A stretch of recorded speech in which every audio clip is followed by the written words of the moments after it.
మంచిర్యాల జిల్లాలో ఆందోళనకర వాతావరణం నెలకొంది. సొంత పార్టీ కార్యకర్తలే మంత్రి వివేక్ క్యాంపు కార్యాలయాన్ని ముట్టడించేందుకు యత్నించారు.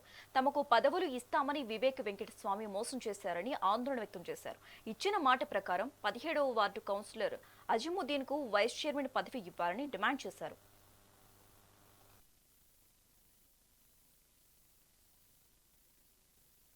మా గౌరవనీయ మంత్రి గారికి ఏనాడైనా మేము పార్టీ కోసం 2009 నుంచి కాంగ్రెస్ పార్టీ జెండా ఎగరకపోతే మున్సిపల్ ఎలక్షన్ లా 3 సంవత్సరాలు మా జెండా లేకుంటే 17వ వాడ జెండా ఎగిరిందంటే బషీర్బాయి జెండా ఎగిరింది.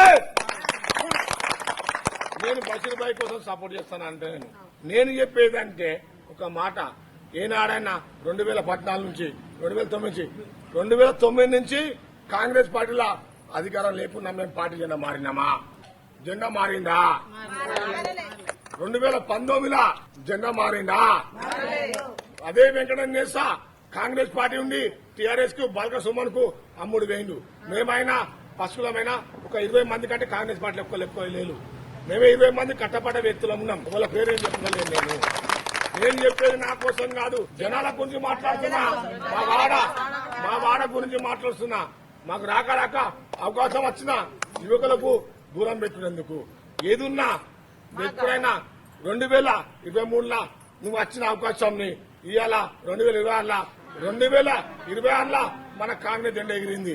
మా గౌరవనీయ మంత్రి గారికి